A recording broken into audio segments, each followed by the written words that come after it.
কেন জানি মনে হয় ভারত আর বাংলাদেশ একটা মুদ্রার এপিঠ আর ওপিঠ।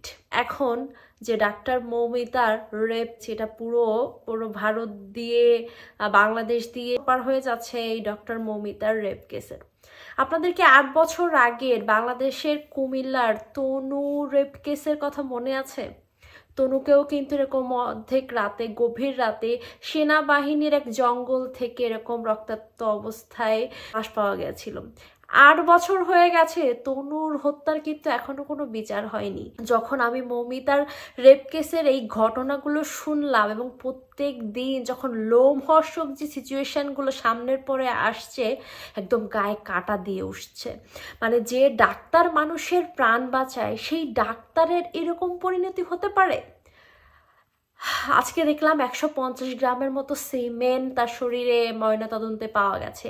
150 গ্রাম সিমেন্ট, মানে বুঝতে পারছেন, যেখানে একটা সাধারণ নর্মাল পুরুষের 5 থেকে 6 গ্রামের মতো সিমেন্ট ইজাকুলেট হয়, সেখানে 150 গ্রাম সিমেন্ট তার শরীরে পাওয়া গেছে।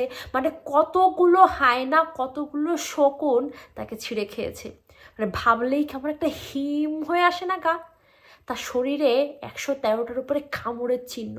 মানে একটা মানুষকে রেপ করা হয়েছে কতটা কষ্ট দিয়ে।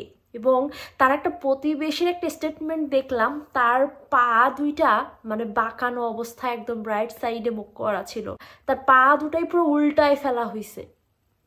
এরকম করে কষ্ট দিয়ে তাকে মারা হয়েছে, তার গলার হাড় পর্যন্ত ভেঙে গেছে। মানে কি পরিমাণে গণধর্ষণ, গণরেপ, এই জিনিসটা পশ্চিমবঙ্গ সরকার একটা মানুষের কাজ হিসাবে, একটা মানুষ এই জিনিসটা করেছে এটা দেখিয়ে দিয়ে সেই জিনিসটাকে ধামাচাপা দিচ্ছে। যেমন মৌমিতার এই ব্যাপারটা ধামাচাপা দেওয়া হচ্ছে, এরকম বাংলাদেশে তনু হত্যার কেসটাও কিন্তু ধামাচাপা দেওয়া হয়েছে। শুধু তনু হত্যা কেন, এরকম মৌমিতার মতো এরকম অসংখ্য মৌমিতা বাংলাদেশ জুড়ে এরকম অনেক সিচুয়েশন হয় যেগুলোর আসলে কোনো বিচার হয় না।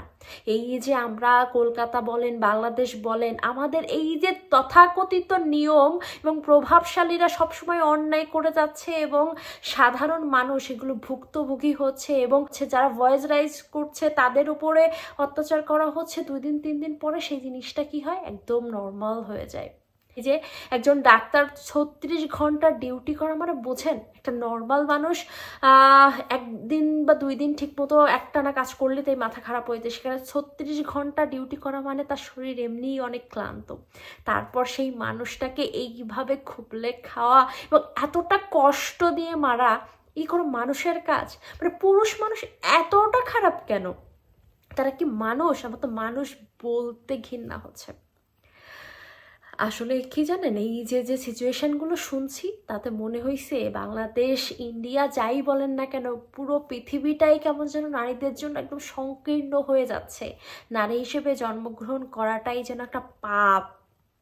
এই পাপটার হাত থেকে বাঁচতে গেলে মেয়েদের কি করতে হবে জানেন? এই যে যারা প্রোটেস্ট করছেন, এই যে যারা এখন আওয়াজ তুলেছেন, ভয় না পিছিয়ে না যে সামনের দিকে যান।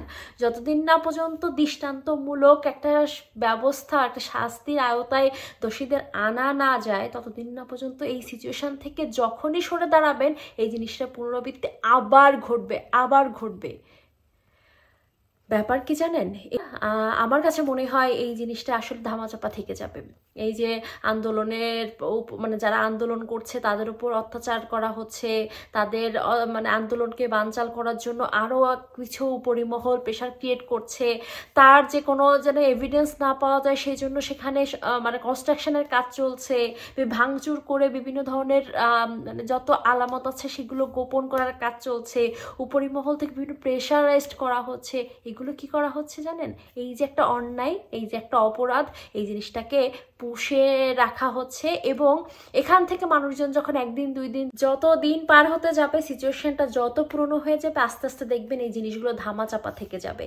আর এই ধামাচাপার অর্থই হচ্ছে খুনিরা, অপরাধকারীরা পরবর্তীতে আবার অপরাধ করবে। কেন এই ধর্ষণ কেস কি ইন্ডিয়াতেই প্রথম? এই যে যেদিন আমি এই নিউজটা দেখছি সেদিন রাতেই বাংলাদেশেও সেম সাতক্ষীরায় ওই মৌমিতার মতো আরেক মৌমিতাকে ওরকম দস্যুরা বাসা থেকে ধরে নিয়ে যায় রেপ করে, একদম গৃহবধূ। কই পেপারে পাবলিশড হয়েছে, এটার কি বিচার হবে? এটারও বিচার হবে, এটার জন্য কেউ আওয়াজই তুলবে না। একটা ডাক্তার, একটা সচেতন মানুষ, বলা যায় সব থেকে মেধাবী স্টুডেন্টরাই ডাক্তার হয়, সেরকম একটা মেধাবী স্টুডেন্ট, একটা ডাক্তার রেপ হয়ে যাচ্ছে, একদম পুরো ডিউটিরত অবস্থায় মারা যাচ্ছে, তারই কোনো বিচার হচ্ছে না। সেখানে সাধারণ মেয়ের বিচার কিভাবে আশা করা যায়? কলকাতায় এই সিচুয়েশন কি প্রথম? না।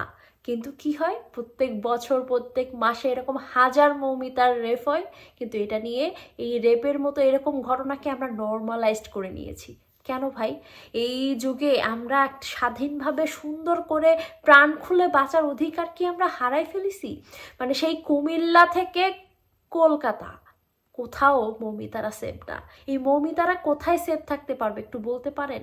আর কত ভয়ে ভয়ে জীবনযাপন করতে হবে? মেয়ে হয়ে জন্মগ্রহণ করার সাথে সাথেই বুকের মধ্যে কেন ভয় নিয়ে বাঁচতে হবে? আমি তো মেয়ে, আমি কোথাও সেফ না। বাঁচার কোনো সুযোগ এই শয়তানটা কখনোই আপনাকে দেবে না। আমি জানি না এটার কি হবে, কারণ আমি যতটুকু দেখতে পাচ্ছি হয়তো যারা প্রভাবশালী তারা সিচুয়েশনটাকে বানচাল করার চেষ্টা করছে।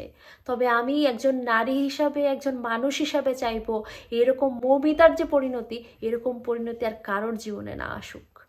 আসুন আমরা একটু মানবিক হই, একটু মানুষ হই। একটা পুরুষ অথবা একটা নারী হওয়ার আগে একটা মানুষ, সেই মান, হুঁশ, একটা মনুষ্যত্ব, বিবেক সম্পন্ন একটা মানুষ হই।